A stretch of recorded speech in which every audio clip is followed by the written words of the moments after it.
We are live. Hello. Hello to everyone. We are back again this week with Thomas Sheedy. Thomas Sheedy is the founding president of Atheists for Liberty, 501c3 in the United States of America. And real quick, tell us what AFL is all about.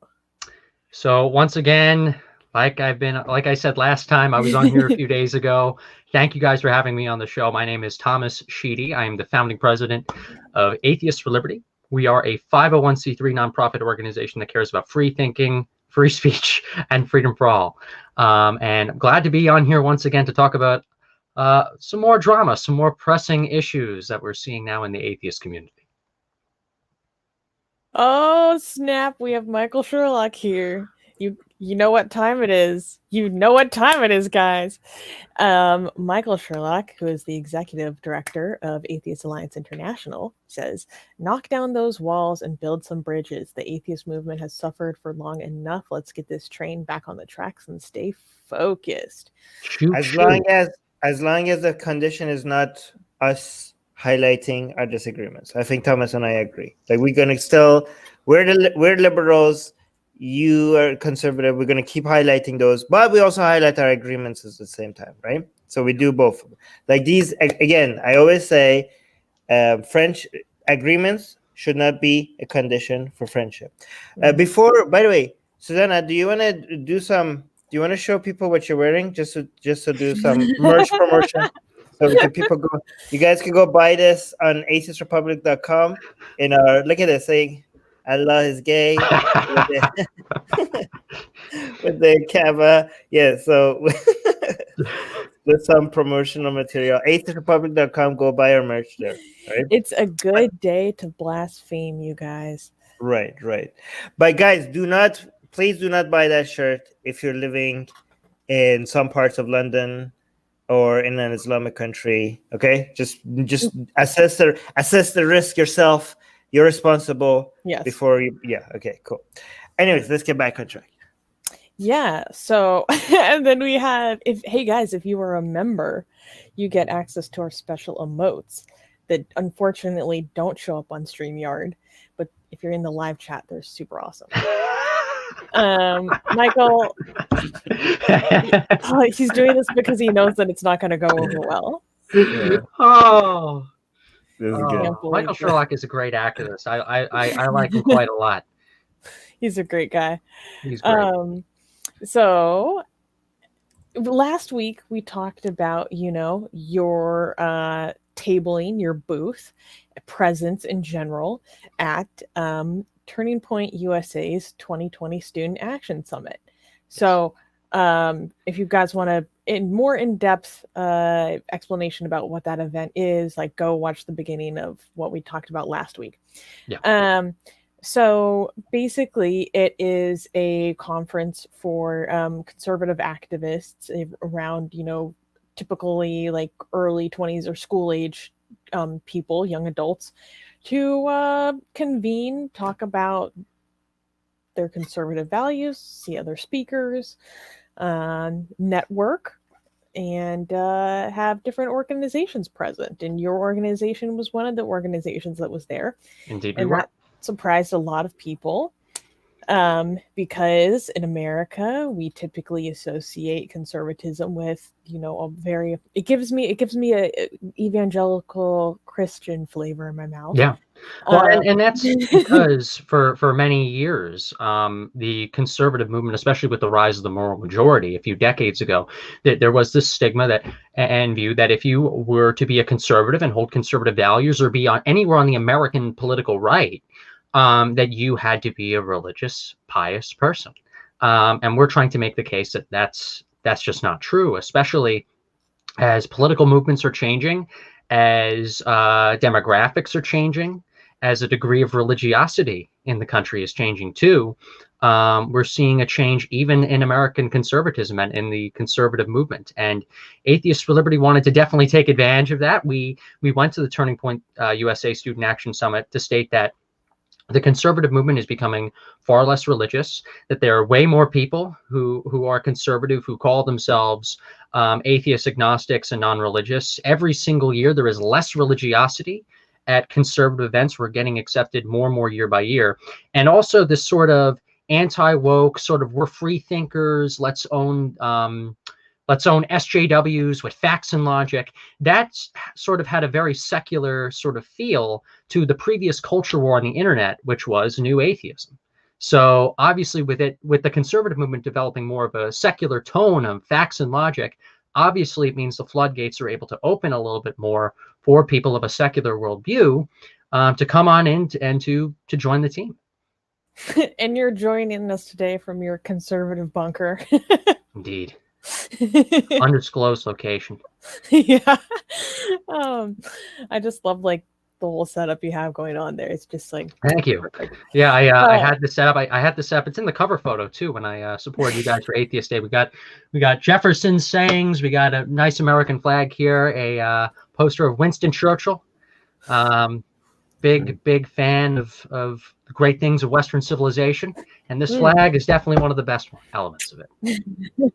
All right. So as an atheist, you do agree that many people who talked about being on the side of fact and logic, and yet believing in sky daddies and I don't know. Oh, I see that as a contradiction. But no, but it's like it's amazing that these people are talking about facts and logic when they believe in. It is a bit funny, but the good news is they're starting to have that rhetoric. They're starting to sort of change their rhetoric and change the way they talk about some of these topics. So, you know, in this case, it's baby steps, but it's more baby steps and more baby steps and more baby steps every single year. And we're proud to see the evolution of, even American conservatism when it comes to rising degree of secularism and atheism in the country. So to be honest, when it comes to American conservative movement and the Republican Party, my hopes and my activism is on the side of the people that have more of a abolishing, destroying, and wiping out this entire thing, and neutralizing as a threat to the whole world kind of strategy. But just in case, like, I think that's the better way to go about it, right? Like, I hope like the Republican Party at some point burns to the ground.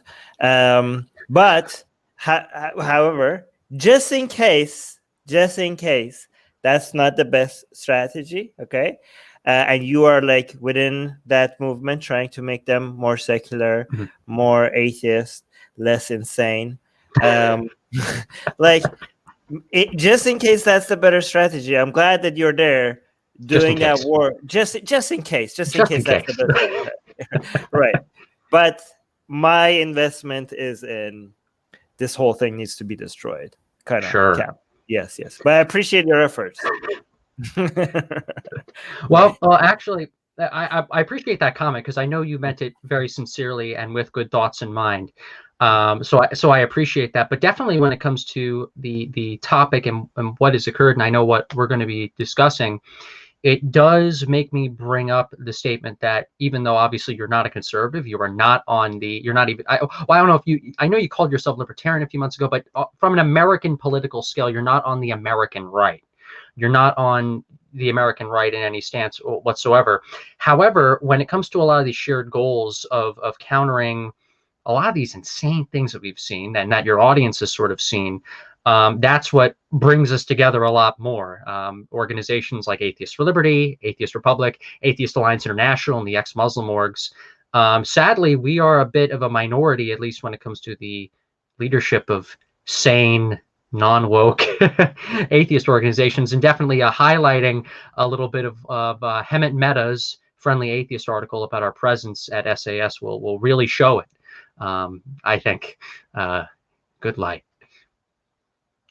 Well, okay, Susanna, you want? Oh yeah, but let me actually respond to that. I when it comes to whether I see myself as right or left, I'm in support of the Enlightenment values, and I support any side that I feel like is protecting them and promoting them, and enforcing those values more, right? Cool. And in the past 100 years, seems like it's been mostly the left in the United States, It's right? been seen as a liberal thing. Who Right.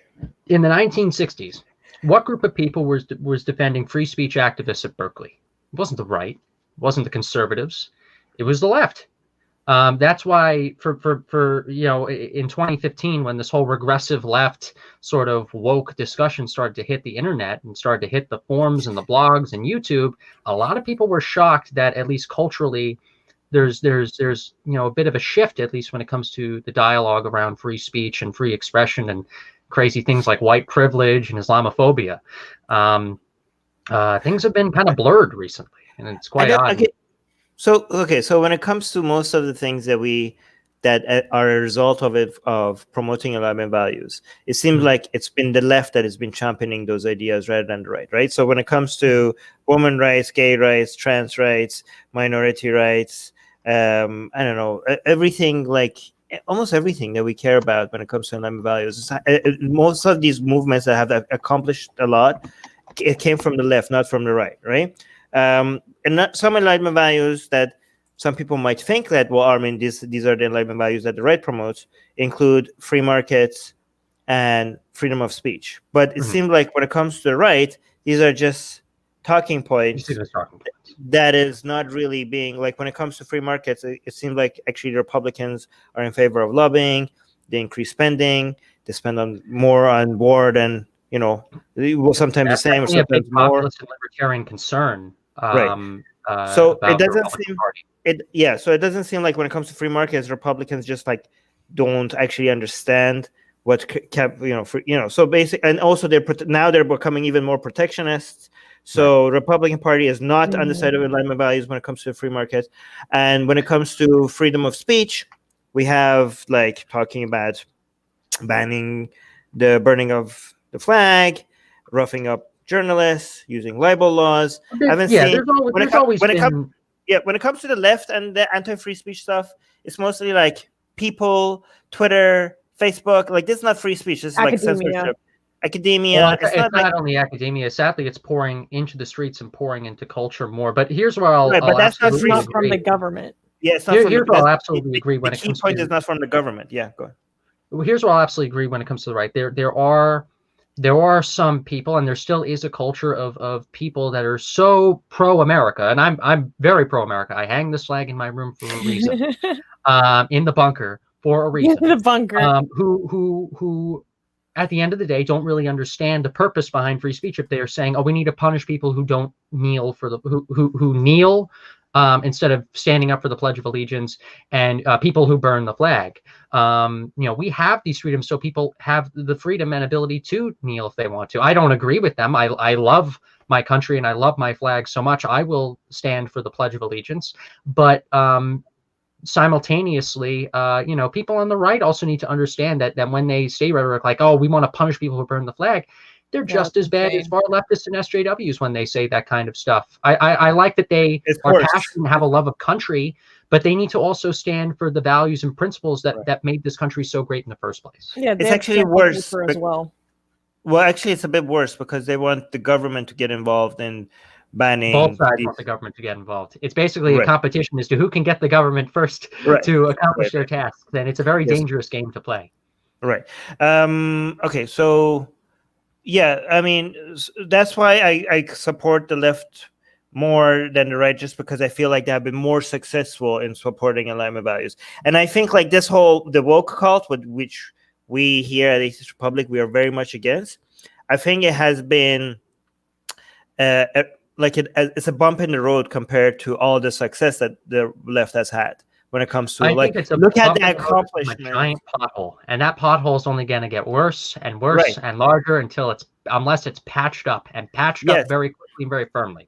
I think it's growing and it's becoming more mainstream, but it's not nearly as mainstream as how much Christian values has become mainstream on the right. You know what I mean? Like the woke, it's been mainstream for years, but the difference is Christianity is going on a downward slope. Yeah. Well, wokeness, on the other hand, is going up. One religion is replacing the other, just like how Islam, for example, is replacing Christianity in True, but they're not in other even places close. in the world.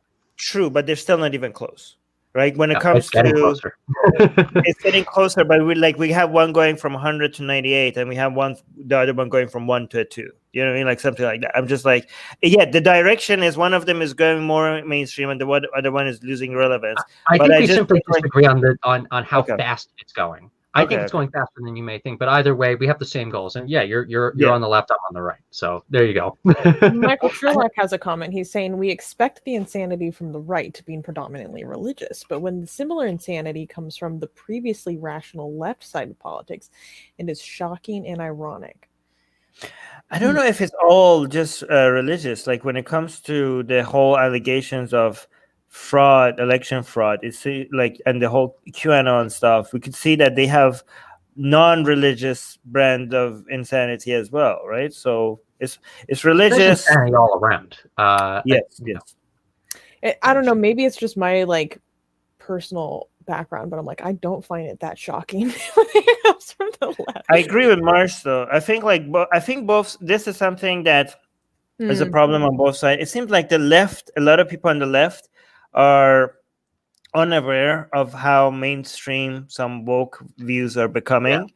But and I feel bad for them because that's the majority, by the way, of Democratic voters. The majority of the Democratic Party, and I'll give credit to them, they do not understand that their party and their movement is being taken over by this sort of woke virus.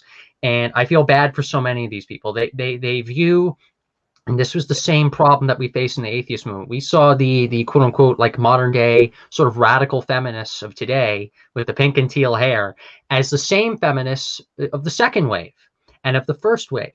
And we thought, oh, well, these people state they want to fight for equality of the sexes, equality regardless of gender or sexual orientation or whatever.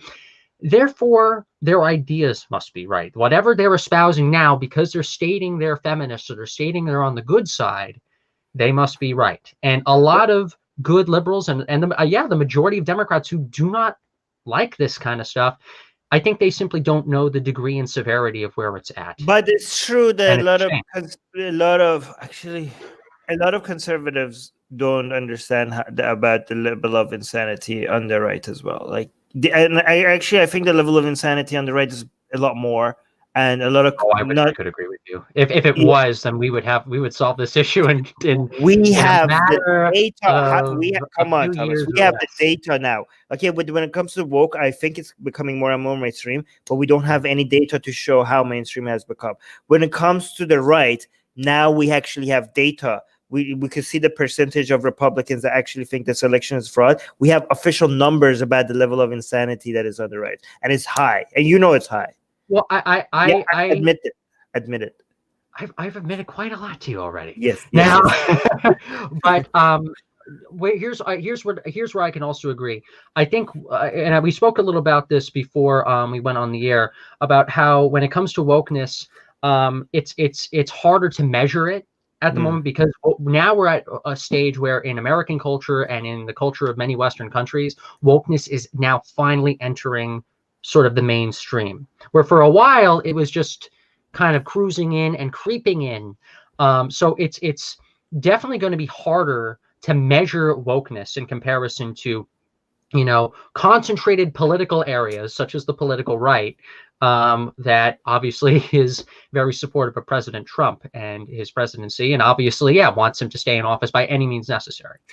Okay, no, but one problem we have with the left, the majority of the left, who is not woke, is the fact that they don't try to clean house. They don't admit that they have a problem. Exactly. Right? So let's make sure that you, from the conservative side, doesn't have the same problem. That you could see, you could look at your side, and you're like, okay, I'm a conservative. I'm not with these insane people, but I see the problem, and this is something we need to fix. Oh, that's already happening. You saw. Right. Remember what we talked about? No, but can you admit that? But can you admit that there's a huge level of insanity when it comes to conspiracy theories, QAnon? I don't think it's huge. For example, I think it's a problem, and I don't like QAnon. I think it's stupid. Really? Yeah, it's stupid. Well, so brave. I'm a hero. But I'm finishing up for example, my university degree. I'm an officer in my college Republican chapter, and I'm also an officer, sort of an assistant officer in the Turning Point USA chapter. And the vast majority of the people, the conservatives in attendance, for example, I am stating out of experience again, is against that stuff. They make fun of QAnon. They make QAnon jokes. Okay, but that's sort of major conspiracy theorists were noted speakers, one of the most uplifted speakers at that event. They also had a prayer service at Turning Point. That doesn't mean that there isn't progress being made. You agree that there was fraud in the elections? Like, you are one of the people who are sane enough to know that fraud in this past election was not even close to any level. Not even close to the point where I sadly, Trump could win. This is by the way, my personal view. For those that were not present in the previous stream, but anyways, Okay, but I know Thomas want to go to the things that we. I want to get to the juicy stuff. I want to get to the. Let's get to the juicy stuff. But can you answer Vikram, and then we'll go to the stuff that we agree on. Okay, I just wanted to get these out of the way. Vikram is asking: does Thomas consider himself to be anti-theist? Yes and no. So I hold the same position that my friend David Silverman holds. I don't call myself an anti-theist because a lot of people get confused by the term and automatically think that I'm like, I hate religious people, which is just not the case. But I am a firebrand atheist. I go by that term that was kind of normalized a few years ago in the movement. I am a very passionate, outspoken activist. While I come off as very diplomatic, I come off as diplomatic when it comes to dealing with other organizations and other activists and other people who I'm trying to agree with and band together. But when it comes to me being on the offensive against my opponents, against the groups and against the agendas of the people that we are against, I'm on the front lines every day. He didn't say you don't. You say you don't hate religious people, but you do hate religion. I'm not a fan of religion whatsoever. I think it's in my opinion, it is outdated. I think humanity should use reason and logic more to move past the dogmas of religious belief. And I understand it's very hard for people sometimes, but I think this is the path that we need to go on. And I think the movement in many ways has lost a lot of this firebrand energy that really kept atheism in the mainstream. And that with also the woke infiltration of atheism in the US, we kind of lost that sort of that firebrand energy. We need it back. Okay, so just last comment before we go to the Mehta stuff. Bish is saying, Thomas, you don't think it's huge, yet Trump has taken over the Republican Party, to the point where Senate Republicans have to watch for what they say, whereas Democrats can consistently tell the wokistanis to F off. I disagree with Democrats in leadership telling much of the woke people to F off. The closest example on the Democratic side was President Obama, who I actually commend President Obama for doing this, for saying, he said this, I think, like a year ago, like, you guys with that woke stuff, please knock it off. And what's great about President Obama is that he doesn't have a political career to worry about. He will be seen, at least for many years, by many on the left as a great president. So he doesn't have to worry much about a PR fallout. But many Democrats who are in positions of power currently do. When it comes to the Republican Party, this is so boring for me. But when it comes to the Republican Party, I stated this on my Secular Jihadist appearance with Armin. You guys can search up like Thomas Sheedy Secular Jihadist on YouTube and check out my appearance. I actually, in many ways, when it comes to the growing secularism and the decaying sort of evangelical, ultra-religious kind of perspective on the right, Trump's presidency actually was overall a good thing. This is my personal opinion. You have someone who was the head of like Miss America pageants, someone who was considered to be a degenerate, by many evangelicals, if he was around in the 80s and 90s trying to run for office then. The fact that he's president, the fact that the evangelicals banded together for Donald Trump, not saying, I understand there are people who are not fans of President Trump and the policies that he's done, but the fact that the evangelicals picked Trump, that's a good sign. Okay, I want to move on to Ahmed Mehta, and now you're like please. No, but Let's you're do not. that. Let's get to I don't know. You just dropped a bomb on us. If you want to say things, positive things about Trump, and then like you know, all right, trigger me. I'll have to. My TDS. I'll do something I disagree with Trump, and then we'll get to the. We could get to my TDS is just like acting up. I'm triggered right now. I'm sorry, Armin. I'm sorry. I'll try to be aware of that next time. Okay. Yes. You triggered Armin. Yes, you did. But the thing is, okay, just because I think Trump is a war criminal. Okay, just putting it out there, and more so than the presidents before him. He's anti-free speech. He's anti-science. He's anti-women rights. He's anti-secularism.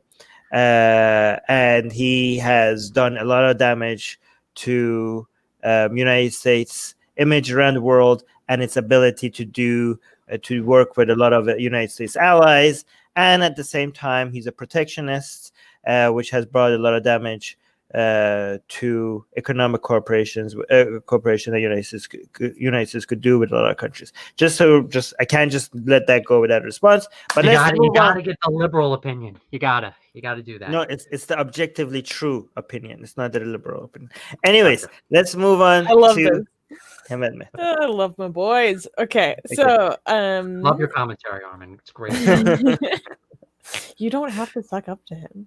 But it's appreciated. But it's appreciated. Yes.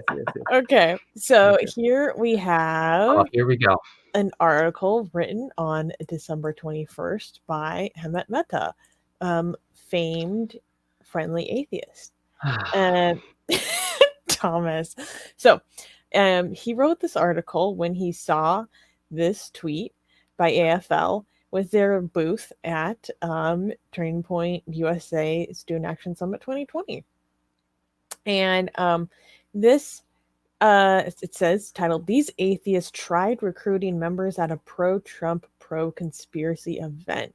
Oh, I'd love to go over this sentence by sentence, if you would allow me to. So, and I can pluck this piece by piece. But I would love to give some background first before if we were to do that. So, for those who really don't know Hemant Mehta much, Hemant Mehta is an atheist activist and blogger known as the Friendly Atheist. And I'll sort of take everyone back in time here. The years like, I don't know, 2013 and 2014. Tom, stop simping for Armin. He doesn't need it. Well, everyone was simping for me last time. I felt kind of bad, and we need to give some of that energy. Also, Michael, else. So that's a lie. You know what? Let's give it to Armin. Let's suck up to Armin a little bit. Michael, that's a lie. He does need it. Yes, especially since I'm competing with Susanna. It's not easy. But anyways, 2013, 2014. You had the Atheism Plus sort of infiltration of US-based atheist organizations saying we were too sexist and too racist, despite the fact there was no evidence for sexism and racism and his homophobia and Islamophobia and whatever other phobia they can make up.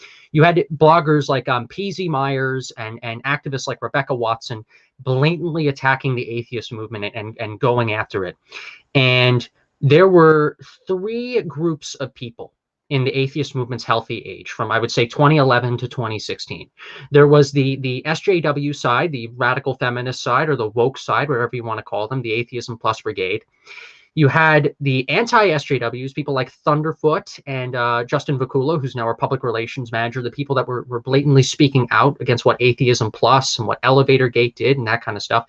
And then you had these people that were kind of neutral in the middle. They might have had sympathies with one side or another, but overall they were professional enough and courteous enough and caring about the movement's unity enough to really overall stay silent about nonsense and drama, at least their perspective about it, and sort of were sort of nuanced new atheist reporters, bloggers, activists who wanted to sort of see atheism normalized in the country.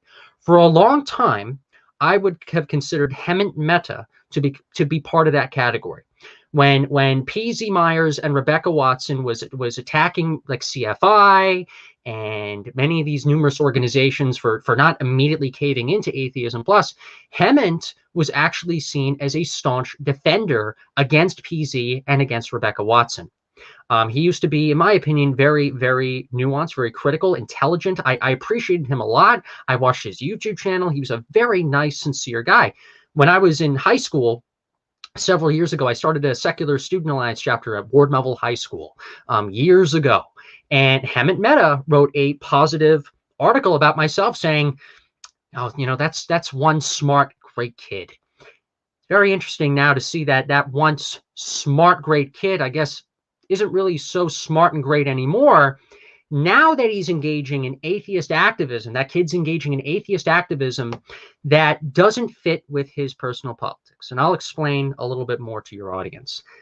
By the summer of 2016, the Second Reason rally, the sort of movement of atheism plus reached its peak in the United States. I would argue that at around the time or after the time of the Second Reason rally, they took over the sort of U.S. atheist movement. The train was leaving the station, and you had people like Peasy and Rebecca Watson and Steve Shives and all these other people who basically destroyed new atheism as a cultural phenomenon say, all right, everybody, all right, neutral group in the middle, are you going to board our train, or are you going to leave, or are we going to cast you out? Good people such as Hemant, and I would even argue people like Matt Dillahunty, and sadly, and I hate to say this, Seth Andrews boarded that train. And I would say that from 2016 onwards, you saw people that used to be very neutral, very nuanced, very fair and respectful, completely abandon the quest for atheist normalcy in many respects, and care more about their woke or progressive politics more than anything else. And that's the direction that Mehta has gone in. As we go over this article, I've read this article a few times now. I have seen a once respectable, critical, but neutral and nuanced new atheist blogger turn into a partisan activist who wanted to basically find any opportunity to smear us. Justin Vakula, who's our public relations manager, has reached out to him numerous times over the last several months, telling him of the positive things that we have done. Justin has had a great relationship with Hemant over the years. Hemant has either ghosted us, or he has basically replied to us saying, no, I'm not going to report on it, if I remember correctly. So basically, he's just looking for an excuse to attack us, despite the fact that we are trying to normalize atheism and do things that I think the Hemant Mehta of 2013, 14, and 15 would have approved of.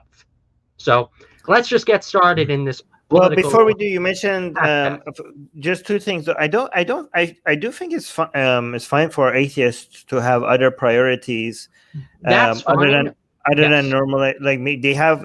I mean, you have right-wing atheists, you have left-wing atheists, and maybe not all of what they do is about normalizing atheism, and maybe some of their politics is something that they want to work on as well. I think has always been on the left. I think he might have even always described himself as a progressive. That's fine.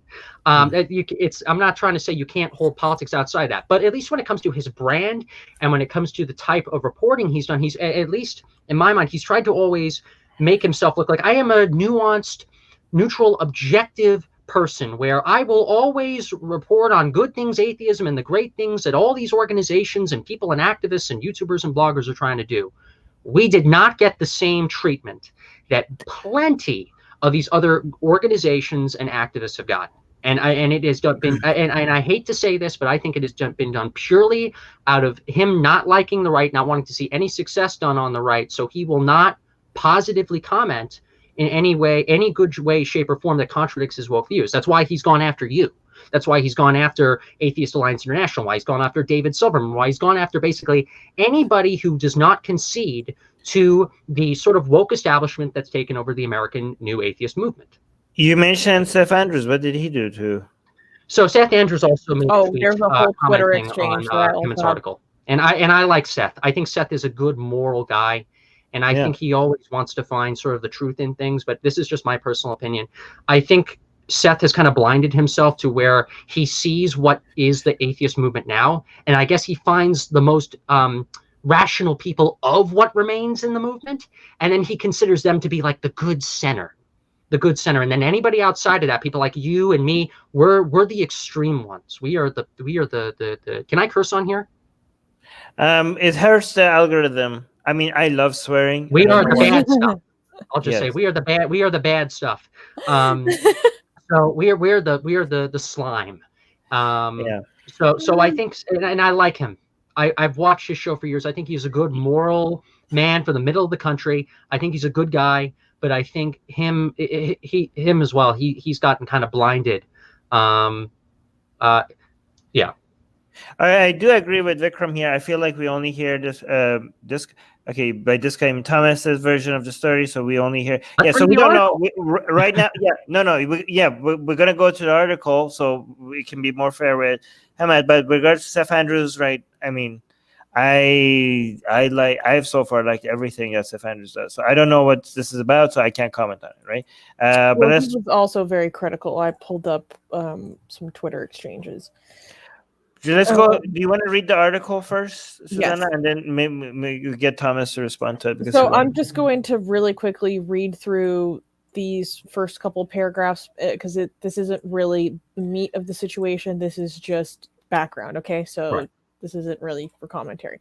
Before Donald Trump came into office, there were a very few years when American atheists would purchase a booth at CPAC, the conservative conference, to make a pitch to an audience that didn't typically overlap with AA's membership.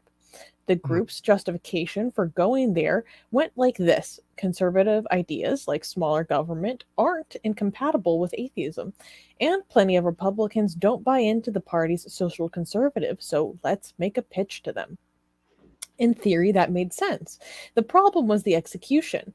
Because the sort of Republicans who went to CPAC, certainly the people who appeared on the stage to speak, were absolutely the sort of bat shit insane politicians who have opposed church-state separation, supported Christian nationalism, fought LGBTQ rights and abortion rights, and rejected science.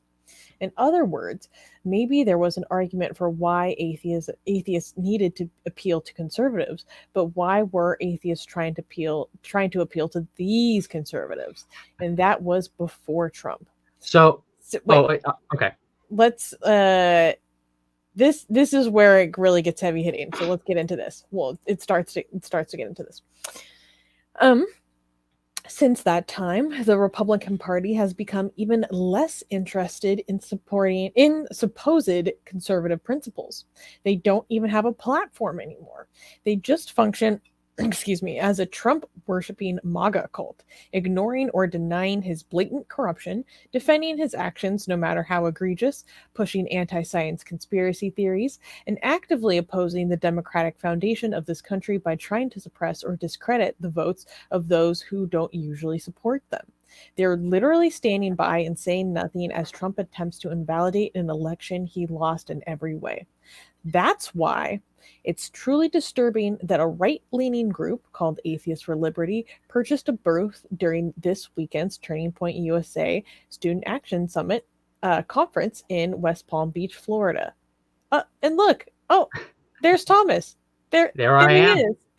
So if you don't mind, I just want to provide some commentary on what was read so far. So I think in the first few paragraphs he talks about, it's so interesting that we're trying, people are trying to reach out to these conservatives. Maybe reaching out to conservatives is fine, but these conservatives. I want to state to everyone here, Turning Point USA is the mainstream of conservatism. Turning Point USA. Oh yeah, a lot of these sort of main. Wait, Thomas. Thomas, it is. It is. It is the main. Turning Point USA is the mainstream. Like they're the mainstream. This is the main conservative. Okay, that's bad though. Yeah. Of course, you guys think it's bad, but no me gusta. But listen. Oh no. Listen, guys, come on. Listen. Okay. Listen. What I'm trying to say here is, if Hammond has a problem with us trying to reach out to these conservatives, then what conservatives are okay by Hammond? What conservative event, what conservative organization, what group is okay on the political right for us to reach out to? And this is the problem. Hammond, in reality, I think, doesn't want us to reach out to any conservatives, anybody outside the woke left, basically anybody that is like right of woke, anybody that's like anybody that's like Armin and right of Armin. I think he thinks that it's Oh. blasphemy for us to reach out to politically. I'm the very opposite of conservative. You have no idea. But simultaneously, so you don't think liberal. I'm a racist and a sexist and an Islamophobe, Armin. Liberals call me degenerate. That's how I know, Armin. No, literally, you don't call myself, and you don't he's call more Michael liberal Sherlock, than me. and you don't call the ex-Muslims racist, sexist, homophobic, transphobic, and because of that, you're so bad. You're so bad. You don't follow the intersectional hierarchy. Therefore, you're bad. So please tell me, guys, what. I'm not talking to you two specifically, but like, just to Hammond into the air. What brand of conservatives? What conservatives do we reach out to then at Turning Point USA, which is like basically the mainstream of conservatism for young people and for students, and CPAC, the mainstream conservative conference? What conservative should we reach out to then? In reality, he doesn't want. Okay, so I agree with you, Thomas, but not maybe for different reasons. Okay, because if Hamed says that it's okay to reach out to conservatives, but not these conservatives, in my opinion, the conservative movement is so much plagued with insanity that if he agrees that we should reach out to some conservatives, then none of them are going to meet. Like, there is not going to be any group that will pass this test. Yes, so yeah, reach out. No one will reach out to Turning Point, because like if you think like Turning Point is bad, you're like, I think like, yeah, this is the entire conservative movement. They're all bad. So if you want to reach out, reach out to them. Reach out to them as well, right? So maybe. Wait, real quickly, we got a super chat of 50 Danish krona from Carl60 saying the founder straight spit. He actually donated money to this. Wow, they're stepping up their game. I know. Guys, this is someone who's trolling Thomas, but I appreciate that you gave us money in your effort to troll Thomas. Hey, you're supporting Atheist Republic, Papa. So wait, what does that even mean? Doing that. What does that even mean? I don't get it. Can somebody explain? It's like being sarcastic. I'll give you a little bit of a round up on that later on. He's spitting facts. He's spitting facts. Facts and logic. Okay. Wait, there was a good comment from Michael a little bit earlier. Shoot, where'd it go? Basically, he was saying that he appreciates Seth Andrews' work, and I do too. Mars pointed out, Seth is awesome. Really enjoyed his book on Fox News, but truly appreciated how he also devoted a chapter to the problems with the woke left in his own house. So I wish I could be on board with you on that. I wish. He calls attention to it, maybe not as much as you would like, but he does. Not even as much. He associates with the people who have casted out David Silverman and has called him a rapist. He associates. Are you doing guilt by association now? Are you doing guilt by association now? What? Are you doing guilt by association? No, now, but he is not doing anything to actually give you guys or any of us any credit. What has he done for me? What he's done with Michael Sherlock? What he's done with any of it? He I like him. I like him. I think he's a good guy, but I think he has worked already so much in that what has become the movement that he thinks that they are the neutral and rational ones. First of all, he was one of the first people who gave me a platform when I was like much and I'm smaller. so glad he has. And I like, even though at the time that it was unpopular to be so openly anti-Islam. Okay, so I love that, and I love Seth Andrews. There are pictures of Seth and I together. What I'm telling you guys is that he has changed. And I love that he has addressed a little bit of this, but it's sad to see that he also doesn't realize that he's associating with the very people that brought wokeism into the movement and have basically destroyed the entire huge apparatus. He has an audience among progressives, people that would not want to listen to me or you ever because we're too problematic. And given that the big audience that he has among atheist progressives, the chapter that he dedicated to calling out the woke cult in his book will reach a lot of leftists, a lot of progressives that me and you will never be able to. That's fantastic. And then what he should do then is he should go to American Atheists. He should go to a lot of the other organizations that are currently in the movement and say, "Hey, I wrote this. I have this chapter here. Let's change how we do outreach to people because the way we've been." So he's doing so good, but you want him to do more. Come on, you're He becoming doesn't too have to do demanding. that. He doesn't have to do that. He's doing already so much more than many people, and you're like, but he's guys, not doing this. I hate to disagree with you, but I have observed him on Twitter. I've observed him on social You media. just disagree He's with going him. down that route. I'm sorry. I'm sorry. And I hate to say this. I hate to be the bad guy in this conversation. Oh, we got another super chat. Thank you for the $5 super chat from Trapaholics McLovin. I love Mr. Sheedy and everyone on this show. Haha, good work, everyone. Thank you. Thank you. Yeah. All right. Thank you for the super chat. Let's go back to this article. Okay, so hell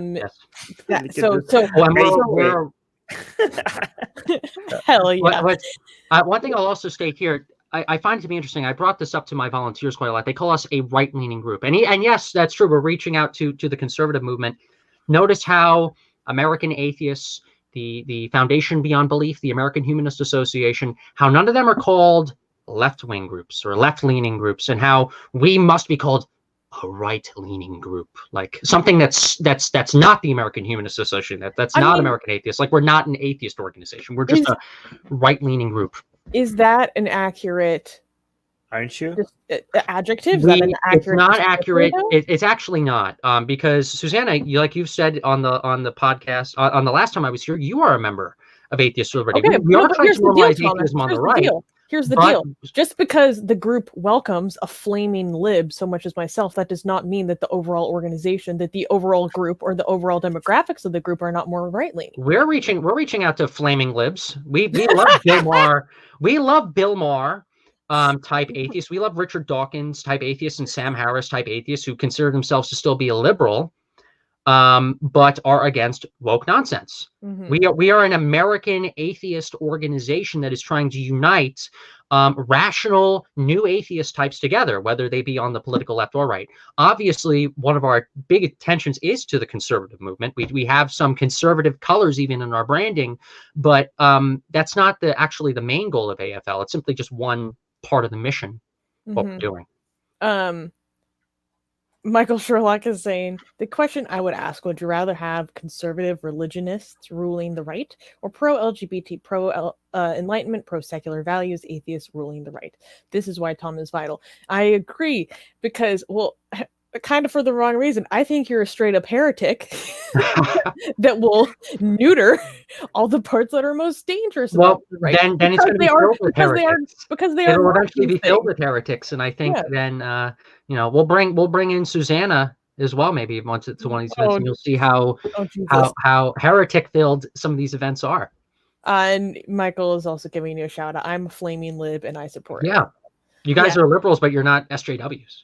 You guys are normal people that have a I'm not a critical theory SJW. Did you highlight the super chat when I was gone? Yes, we did. Okay, go. So let's get back into this article. Oh goodness. Okay, so when Hemet can be extremely uncharitable,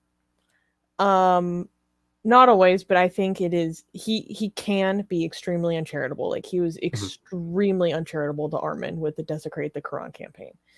But of course that really gets under my skin. Like, don't come after him. Anyways, so here we go. The roller coaster. We're coming up at the apex, and we're about to go down. Yeah. Okay. So we're at the tipping point. He got us more fans. It's fine. Yeah. Okay. So. So let's continue. What you're looking at there, meaning right here, is a group of self-described, reason-loving atheists crammed together in a conference venue without masks, without social distancing, in one of the worst states for the pandemic, attempting to win over the sort of people who think Charlie Kirk is intelligent, that the election was a fraud because Trump lost, and that right-wing conspiracy theories ought to be embraced. So I'm just going to quickly pause and quickly go over just that one little paragraph, because there was a lot in there. Number one, Turning Point USA is Turning Point USA. Atheist for Liberty is Atheist for Liberty. We have our disagreements. Charlie Kirk is Charlie Kirk. Thomas Sheedy is Thomas Sheedy. There are things we agree with Turning Point USA on, especially when it comes to fighting wokeness, and things we disagree with them on. Like, we don't think there needs to be a prayer session at the conference, right? When it comes to masks, I want to make this abundantly clear. we were forced, all exhibitors were forced by Turning Point USA and the Palm Beach County Convention Center to wear masks, to provide hand sanitizer at our tables, to get temperature checks as we went into the building. That's my friend Brandon. Brandon says hello. Cool. And for us to comply, with the various coronavirus restrictions that were happening there. Hemant is smart enough to know that people take off their masks for 2 seconds to take a nice photo with their friends or their colleagues. This happens at restaurants. This happens out in public. This happens everywhere in American culture. I could be a far left social justice warrior, and I would still, if my friends wanted to take a 2-second photo with me, I would still take off my mask for a moment to take the photo. We were wearing masks the entire time at the conference, and he knows that people do that. I think Hemant is smart enough to know that regardless of your political affiliation, people take their masks off for a few seconds just to know that. And I'll also state for the record again, Armin did not ask us for comment. Hemant. God, it's 10:50 p.m. I apologize. I'm a little tired tonight. Okay. I don't think there's caffeine in this tea. Hemant did not reach out to us for comment. Okay, he did not reach out to us for comment at all. We would have absolutely clarified everything and all of his concerns, that all of his concerns, if they're actually legitimate concerns and not just a political attack, we would address them. But he didn't want to do that. Instead, he just wanted he found a photo where we happened to not wear masks, that 1-second photo, and happened to go after, and he went after us immediately for it. So that's a shame. Okay, just to be clear, an attack on us. Just a disclaimer: we are not health professionals, and I do not know. Okay, yeah, but I just want to know. I just want to let everyone know that we don't know. I don't know if taking your mask off for 2 seconds. Right. Sure. You could make the argument that, oh, well, maybe that's not the wisest thing to do, but overall we were cautious. Not to mention too, let's talk about the speakers on stage. I'm just saying legally, yeah. I just want to make sure that people know that do not take any health advice from this video. From any of us. Yep. If you want to know if you want to know what's the best practices in public, just go and appeal to the experts. Yeah, please speak with a medical professional, everyone. Yes. But when it comes, like we took our masks off for 2 seconds, and two, also, speakers on stage would not have their masks on. Why aren't you attacking the speakers on stage? I bet the same circumstances. Netroots Nation, for example, is the progressive equivalent of CPAC. If this was at Netroots Nation, you had like AOC or a progressive politician and like groups in the exhibitor hall taking 2-second photos with them taking their masks off. I can bet you that Hemant would not go after a woke atheist organization for doing the same thing. This is simply the fact that we are not woke. We're a non-woke atheist organization. We happen to have our masks off for 2 seconds. He didn't even ask us for comment or clarification, and he puts that in the article. Really quick, fresh from him. We got a super chat that we missed from Al-Uza Akbar, $5. Thank you. Saying, as an arch liberal, I'm in favor of fostering intersectionality and cooperation with fellow atheists who are right of center, like Mr. Sheedy. Smiley face. Thank you. And I really appreciate it. Thank you to our amazing mod Suha for bringing this to my attention. That's the one that I was referring to that I thought you highlighted. Oh, okay, never mind. But thank you so much, Aluza. I do want to ask Thomas, would it have been a better picture if it was with mask? It would also be sending the signal that, look, not all conservatives Sure. He could have made that argument in the article, but did he? Yeah. Did he ask us for comment? Did he want to do stuff like that? And we by the way, we have photos with us wearing masks too. Okay. Okay, good. Yeah, except that. Yeah. Okay. I think it would have been a better picture if it was with masks. Cool. And I would have loved to have that great conversation with Hemant about that. I would have loved it if Hemant emailed us and brought that talking point up. We would have said, very good observation, Hemant. Thank you for the advice. But did he do that? No, because we're the bad type of atheist, normalizing atheism in the place he doesn't want to. I can't write anything positive about that. We got to go after them. Wait. Now we're in the part of the article that Michael, don't you dare. We're out. If you even try, we'll ban you from everything Atheist Republic related. Yes. Oh my God. Don't threaten me like that. No. So, okay, let's continue. It's not that they're necessarily saying all that. Here's where the personal attack comes in. Though the group's leader, Thomas Sheedy, is a Trump voter. It's not It's that they're trying to appeal to people who bought tickets to listen to the likes of Dinesh D'Souza, Rudy Giuliani, and the Fox News primetime lineup. And let me just get a couple of these more. If that's who you're trying to reach, you don't get to pretend that you care about reason, logic, science, facts, or critical thinking. So when it comes to that, I have commentary. Yeah. I think that is incredibly unfair. Like, how, if these are people who promote things that are anti-rationality, I think it's actually to the benefit of everyone to go to their front door and engage with them, right? Yeah. Like, you can't wait for these people to always come to you. You sometimes have to go to them. Right. And a lot of the flavor that I got out of this article is that these people are beyond reach. Yeah. You know, and that's not an attitude that I like. And we're not beyond reach. We sent them emails numerous times.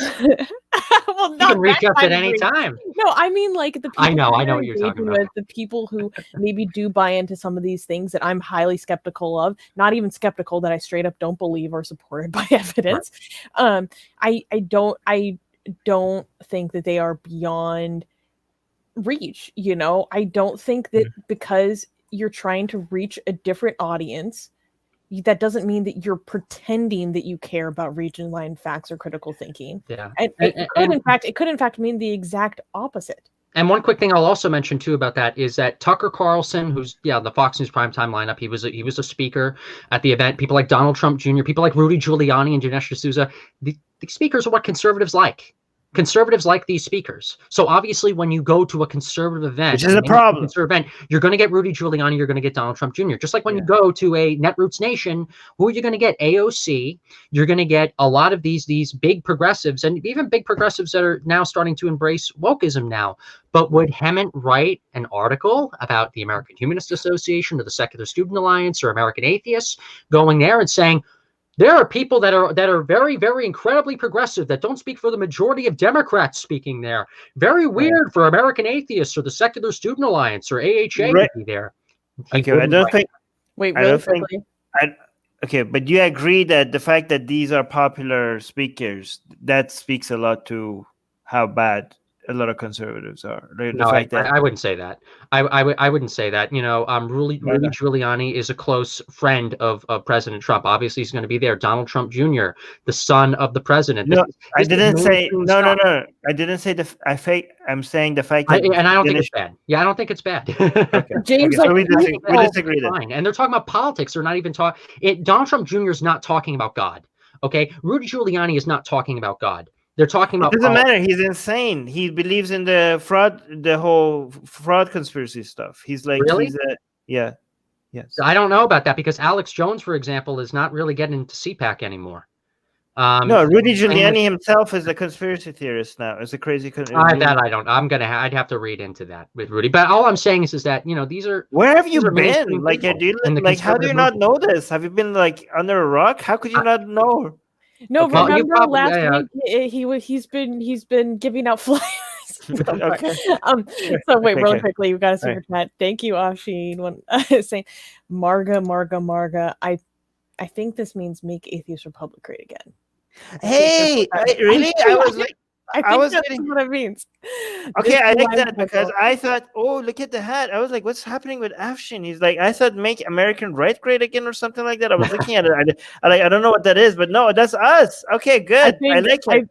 Okay, but I was like, what is this? I don't like that this implies that we were never that way. Oh, yes. How about we keep us great. Yes. But also I think Afshin is just kidding. So Mark is saying that was an incredibly unfair comment by Hemant. Why won't he just talk to AFL and hammer things out? Has he closed off all avenues for conversation? We have tried. So excellent question, Mars. We have tried to reach out to him numerous times. I believe on one or two of those, like I think 4 or 5 occasions, I could be wrong about the specific number. Justin Vakula, who's our public relations manager, has tried to reach out to him.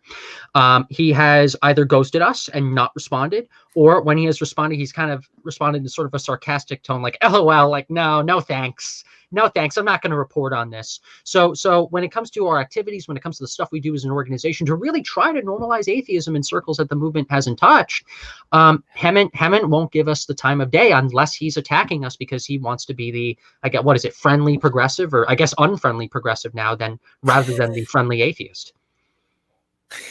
Trapaholics McLovin, thank you once again for the $2, saying, I spend my unemployment money to love Mr. Sheedy.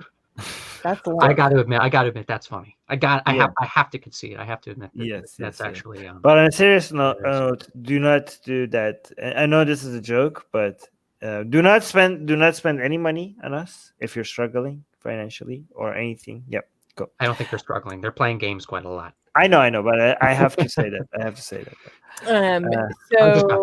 I know that. Then he doubles down. He says it's not just that picture. It's all the ways these people toss aside any apparent principles if it means becoming buddy-buddy with these conservative zealots. I don't think I've abandoned any of my principles. Thanks, Emmett. And then he gives us an example, something that I criticized you for. You criticized me for it, and it's a very good criticism. It's an understandable criticism. For people that don't know, please go back to on the Atheist Republic YouTube channel to my last appearance on here where we talk about that. My logic is with this is that we're going to go to any American political booth that has a booth that is offering us an interview. We're going to go on. The only thing that I know we came to sort of an understanding of is I know you guys said maybe it'd be good if you guys challenged them a little bit more on some of the positions that we disagree on, which is an understandable conclusion. But Hammond, again, this is something that Hammond is smart enough to know. When you're at a massive political convention where people like the Vice President of the United States speak at, when you have media booths, and you're trying to get attention to your organization and what you're doing. Yes, if you're asked to go on, a show for an interview, you're going to do it. And I enjoyed the interview, and I'm hoping that if the Epic Times does upload and publish that interview, that people can see what we're all about.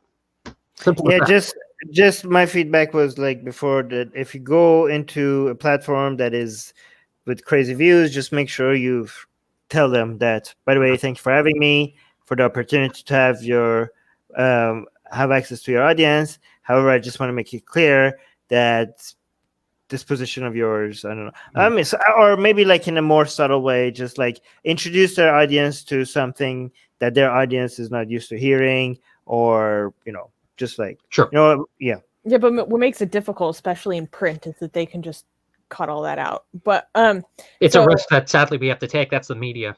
Yeah, Hammond is a great example of this, sadly. Wait, this is funny.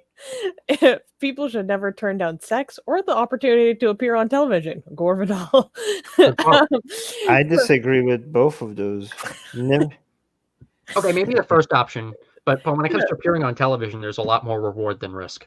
I just thought that was funny. So I didn't read this. Again, he didn't ask us for comment, didn't reach out to us. We could have explained everything like he used to. He used to write articles that was Atheist Republic was related, and he was always send me an email like, "Hey, you guys want to comment on this before I publish it?" And then he stopped. I love it. Hammond used to do that. Hammond did that with me, I think, back in 2015. Yeah. I used to love the 2014, 2015 nuanced new atheist blogger Hammond Mehta. He used and he might have been always on Team Blue, Team Progressive, whatever. He always used to be a very good, very moral blogger, very moral reporter, and I used to look up to him for it. This is hilarious. Doorknob Head, thank you for the $5. $5 in the name of Michael Sherlock because he can't afford it, ostensibly. Thank you, Doorknob Head. And Michael, you stay away from Susanna. I'm just gonna ban him. Yeah. So wait, I didn't read this. So he gave the example. For example, here's Sheedy bragging about speaking with the Falun Gong backed conspiracy embracing Epoch Times.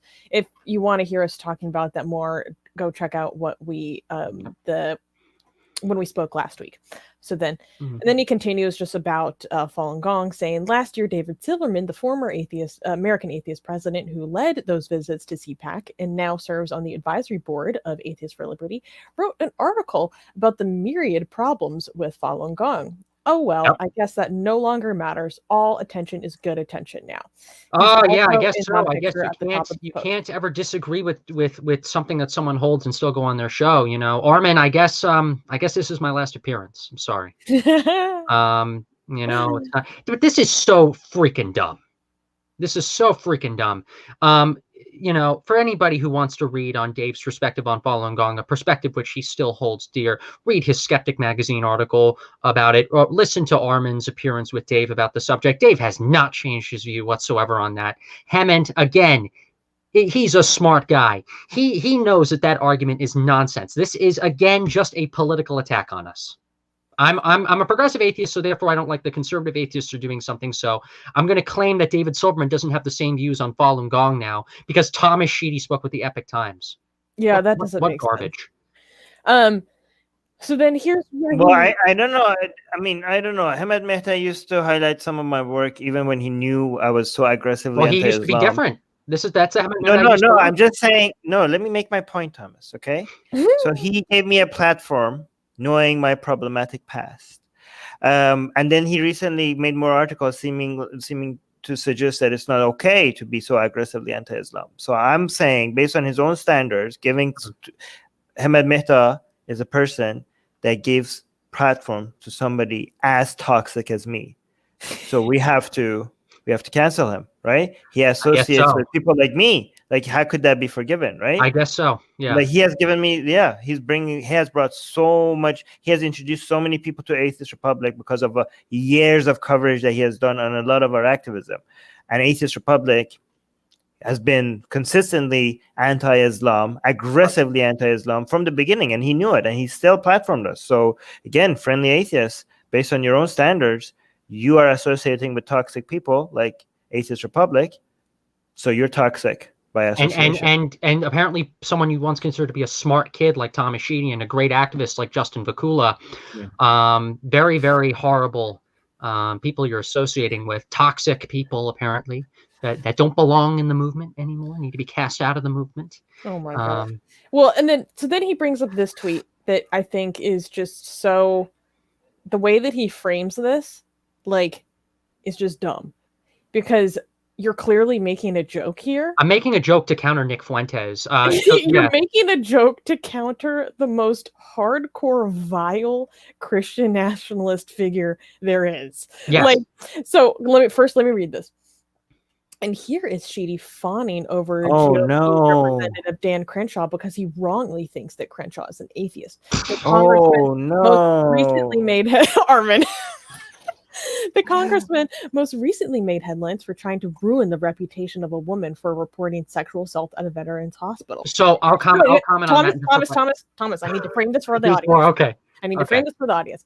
So, Nick Fuentes, who is Groyper King, said the atheist Dan Crenshaw, who called Donald J. Trump hateful and insane, advocates incessantly for war in the Middle East and pushes red flag laws, is campaigning for Purdue and Loeffler in Georgia. No thanks. You can keep your establishment rhinos, Republicans in name only. We don't want them. So what Thomas is doing here is he's dunking. He's making a joke on the expense of Nick Fuentes, who is one of the most vile racists I've ever. So embarrassing. One of the most hateful people ever.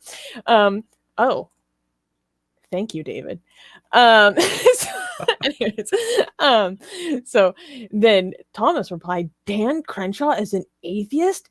If that's true, I like him even more. Trusting reason over unfactual and outdated beliefs should be the real based statements of the decade. And then no, guys. And then Hammett says, he says that is simply being an atheist is some sort of achievement, no matter how much of a. And I never said he was an atheist. God, this is so embarrassing. It's so bad. It's so bad. How could Hammett not see this? Is Hammett's a smart guy. So this is what I'm saying. He's just trying to find anything we say or anything that could be against his political narrative and use it to attack us. That's all he wants to do with this article. No, I think he actually thinks you were being serious. I think this is embarrassingly stupid. The way this is framed, it is. Maybe I've given Hammett too much credit then. The way this is framed, it's as if he thinks that you mean this. You because mean this? because Oh, Maybe then he's a closeted atheist, but we don't know. but then So I'm he not saying doubles he's down an atheist. because he needs to, because he took this seriously, because he oh doubled down no, on this is providing too. And more also, I think there was context. another statement. I He feel said if you scroll up- secondhand embarrassments from Yeah, so him right now. if you scroll up, actually, just scroll up past my tweet. It says like he tried to ruin the reputation of a woman for reporting sexual assault at Veterans Hospital. That's been proven to be false. If you can read Crenshaw's statements himself, where he vehemently denies those allegations and goes after them detail by detail. We actually read the article over, and my board chair Michael Trolin did some research and found out that Crenshaw denies those allegations, and he's not supportive of those claims whatsoever. Okay, yeah. So then he doubles down and says, for what it's worth, Crenshaw is a Christian who is, in a now deleted video, said that faith in God helped me never quit. Wow, just like every politician. He's also used misleading statistics to trash atheists. He's also anti-abortion, against the Affordable Care Act, and fully in support of how Trump handled the COVID crisis. So yeah, by the way, just to be clear, we don't like this dude, right? I just think that it's amazing that. Well, you don't like this dude. Yeah, I know. Me and Susanna, but probably are against all his politics. Well, not most. Well, I don't know. Maybe. I think if you had a conversation, Crenshaw has had a lot of conversations with a lot of people he's disagreed with. Like if you watch him on Joe Rogan, he's a real entertaining blast. He's a great guy, in my opinion. My personal. Yeah, being a great guy doesn't mean that we don't hate your politics. I think you would actually find common ground with him. He is actually very nuanced, and that's why Nick Fuentes doesn't like him. You could have nuanced bad takes. Maybe, sure. Maybe Yeah. see if you can get him on sometime, though. Anyways, no. So he totally took this seriously. Yeah. Because he said, I'm not sure what part of that screams reason.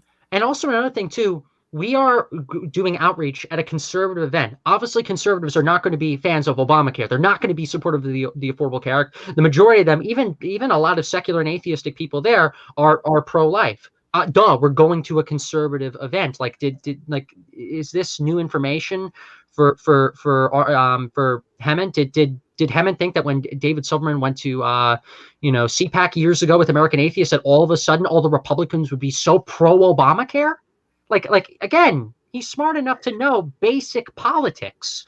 To know that, Republicans and conservatives and libertarians are not supportive of the Affordable Care Act. I didn't know that apparently you had to be in support of the Affordable Care Act and Obamacare to be an atheist activist or to go normalize atheism somewhere. I'm really learning new information from this. The anti-abortion part is cringe, though, for sure. I understand that. I know, and I'm but friends especially with Obamacare. Like does he not know what reality be an is? atheist activist and be anti-abortion? Like, I'm friends with. I'm not saying you're not anti. Yeah, but we'll still find it. I mean, I still find it cringe, though. Apparently we have to go to. Let's find. Here's the thing. Let me just be clear. So if somebody says I'm an atheist activist and I'm also anti-abortion, okay, and I say oof. Really, you're anti-abortion? That's dumb. And I attack their views, right? And they're like, "What?" And they just were like, "Oh, apparently you can't be an atheist and anti-abortion, huh?" Look, every time, who stopped you? Me responding, me telling you that your views are dumb and cringe and idiotic is not stopping somebody from being an atheist. Did I takfir them as an atheist? No, did I force them to stop being an atheist? Armin, no. That's fine. But when Hemant goes after people going to a conservative conference and being so surprised that people are anti-abortion, it's ridiculous. And another thing too, I wanted to mention as well. In the top of the article, when Hemant mentions that apparently we were reaching out to these conservatives, it's not a problem when we reach out to conservatives, but us reaching out to these conservatives is a problem. Find me a group of conservatives that love Obamacare and the Affordable Care Act. I'll wait. Find me a group of conservatives, a conservative event, a conservative convention where they love Obamacare.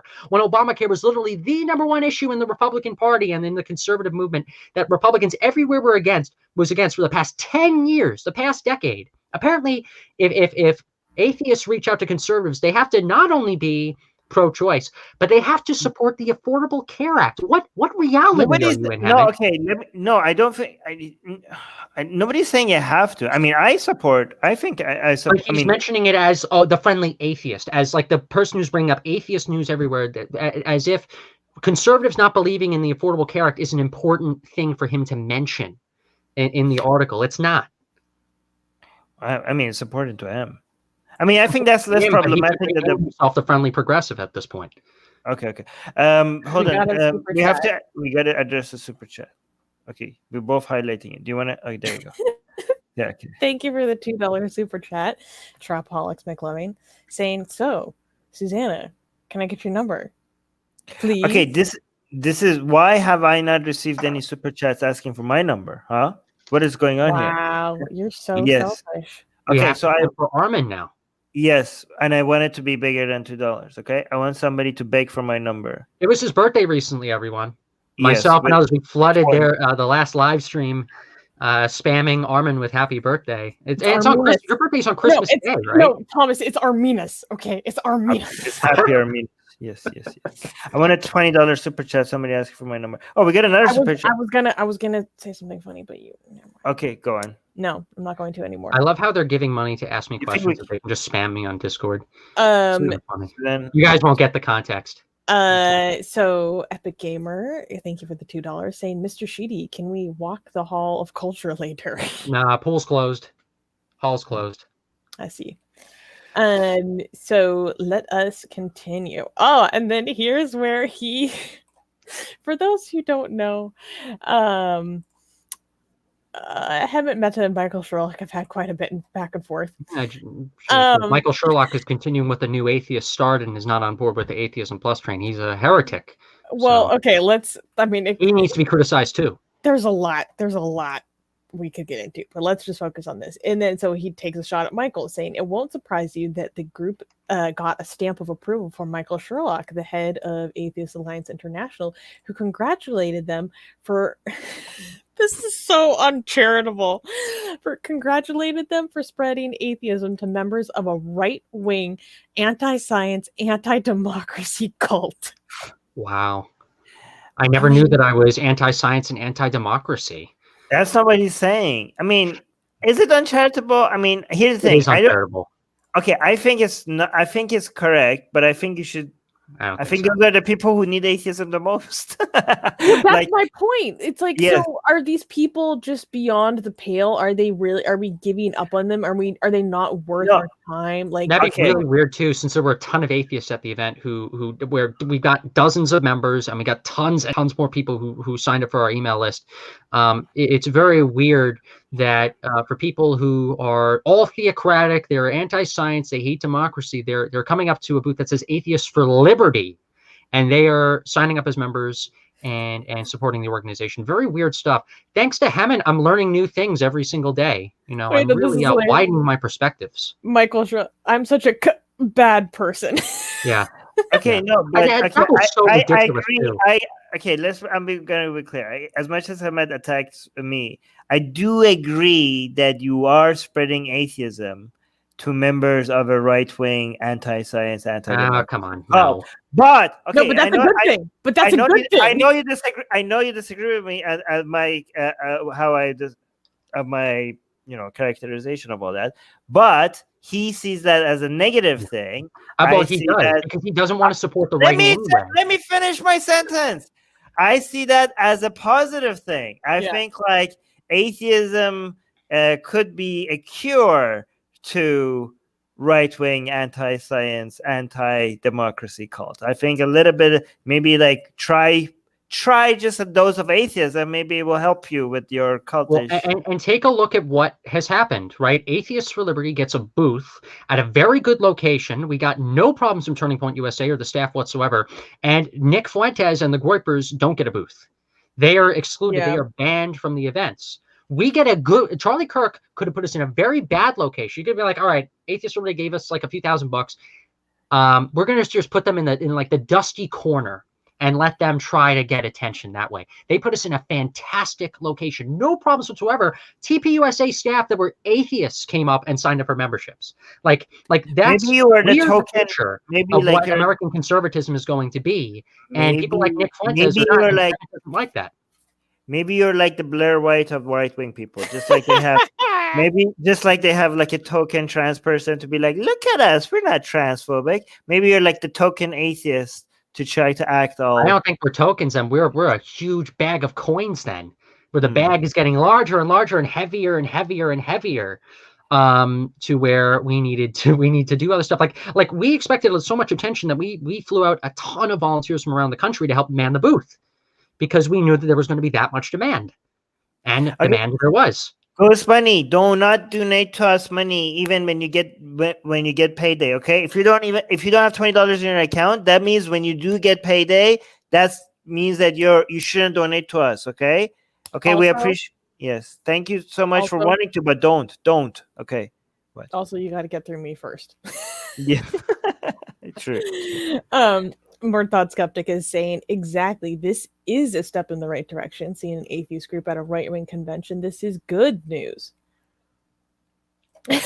Michael, Tom, please stop spreading atheism. You are not supposed to spread atheism as an atheist activism, right? Am I activism right? Apparently you aren't, because Hement and the woke atheism plus people that took over the movement, they are the real gatekeepers of what is real atheist activism. Vikram has a question for you. What does Thomas think about Charlie Kirk saying that atheism leads to socialism? Charlie Kirk and I spoke about this. Charlie Kirk came up to me at CPAC in February, and we had an interesting discussion where he did tell me that he thinks atheism leads to Marxism. I said that's not true. That's not the case. And then we had a pretty lively exchange for a few minutes on the topic. We ended up disagreeing towards the end, but he wanted my card, and originally I was supposed to go on the Charlie Kirk show. He probably wanted to have an atheist to debate on the topic, but overall he knew we were going to be there, and we shared some common connections at the time. But what was at least great in the end is, I believe this was in October or September, he had a podcast appearance on the Charlie Kirk show with Peter Boghossian and James Lindsay to talk about the commonalities and common fight that what he calls liberal atheists share with conservatives. I wish he had actually on more. And by the way, James and Peter are great guys. They're on our advisory board over at Atheists for Liberty. Part of me wishes that he had, someone that came from a more libertarian or conservative background to really not get people to just think that if you're an atheist, you have to be like a liberal, like the most right-wing thing you could be is a liberal. But either way, it was a great conversation. You should check that out, because Charlie and Peter and James end up coming to a lot of great conclusions. And I'm so glad that Charlie was happy enough to have that discussion, and I think we're making a lot of great inroads, and that's why I think we haven't gotten issues from Charlie. James Lindsay, by the way, who's on our advisory board, was a speaker at the Student Action Summit. He is a new atheist. He is on our advisory board. He's at Turning Point events. He's going to be at CPAC, and you're going to end up seeing more AFL advisory board types, more new atheist types, people who were once on stage at new atheist events, be at conservative and libertarian events. I think it's all very interesting. Microsoft saying, now give David Silverman his due praise. He was extremely helpful. Bring David Silverman here so me and Susanna can roast him for his why I left the left take, and for his Trump's. I don't know if he's. I hope he's. I do need to roast him on some things. Yes, bring him on Twitter. It literally said that Seth Andrews and Hement are non-active. I think we're too much on our roasting spree. No, here's the thing. No, he has to come here so we can show him what it feels like to be a sub for once. I'm leaving. No, like, come on. Boy.